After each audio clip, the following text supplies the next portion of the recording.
तो आपके para SF में और एनएसजी में ये वेपन्स का कुछ डिफरेंशिएट आपको मतलब दिखा कि वहाँ पे अलग होते हैं, इसमें अलग होते हैं?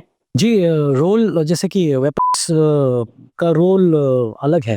आपके टास्क अलग हैं, तो आपके टास्क के हिसाब से आपके वेपन्स अलग हैं। जी। जैसे कि स्पेशल फोर्सेस में का आपका रोल जंगल के अंदर है। तो जंगल के अंदर जैसे हम मणिपुर में ऑपरेशंस करते थे, तो उस समय Manipur was like liberated zone, major parts of it. कई सारे एरिया रेबल कंट्रोल में होता था। कई बार मैंने बताया है 60 मिलिटेंट्स एक साथ आते थे और हमें वो क्रॉस करना चाहता है, हमें वो क्लियर करना पड़ता था।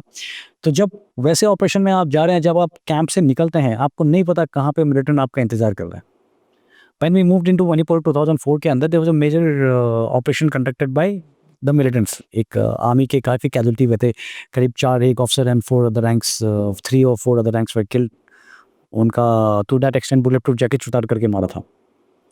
तो उस दौरान वी वर मूव्ड एंड हम एक जगह थे साजिद तंपक करके, वहाँ से वी स्टार्टेड ऑपरेटिंग।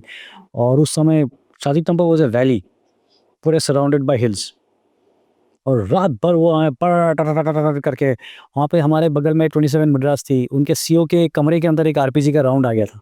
लकीली वो ब्लास्ट नहीं हुआ। तो ऐसे रात भर हम लोग गड्ढे के नीचे लेट करके, ट्रेंचेस खोद करके हम उसके अंदर से we used to keep fighting. तो मैं आपको माहौल बता रहा हूँ कि क्या माहौल थी।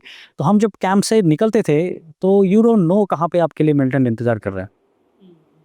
तो हर जगह हम मतलब बहुत ही केयरफुल, एकदम सेंसिटिव, हर मोड़, हर हाइट जो हम क्लियर कर रहे हैं, हमें लगता था वहाँ बंदे खड़े हैं। तो बहुत उसके साथ, और जैसे कहीं से फायर आया, और कई बार आए, जैसे फायर आया तो हम रॉकेट लॉन्चर की 2 राउंड डाम डाम। आपने कभी सुना है रॉकेट लॉन्चर? आपको कभी आपके हस्बैंड को ले जाना चाहिए, आपको कोई फील्ड फायरिंग रेंज में, जहाँ एकदम हिल जाता है पूरा, Dolby stereo sound, rocket launcher. तो हमारा स्टैंडर्ड होता था, कहीं से अगर आया तो बम बम।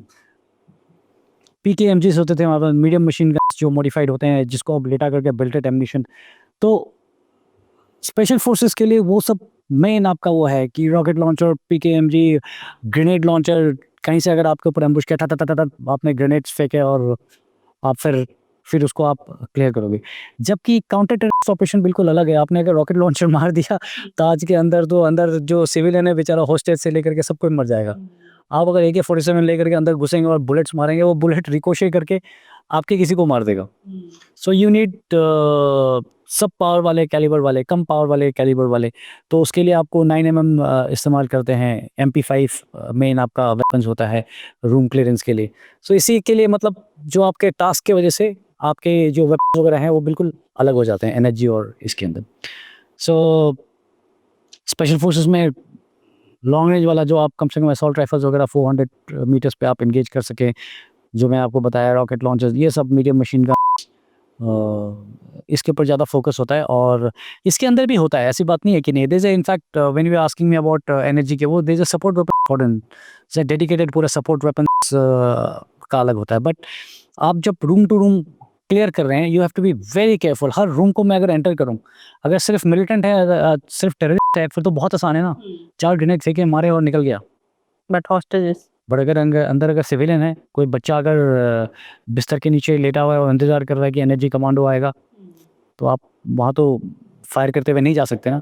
सो it is very challenging for a commando और anybody who is going and clearing those room. Clear करने के लिए बहुत चैलेंज है, क्योंकि आपको नहीं पता कि अंदर क्या है।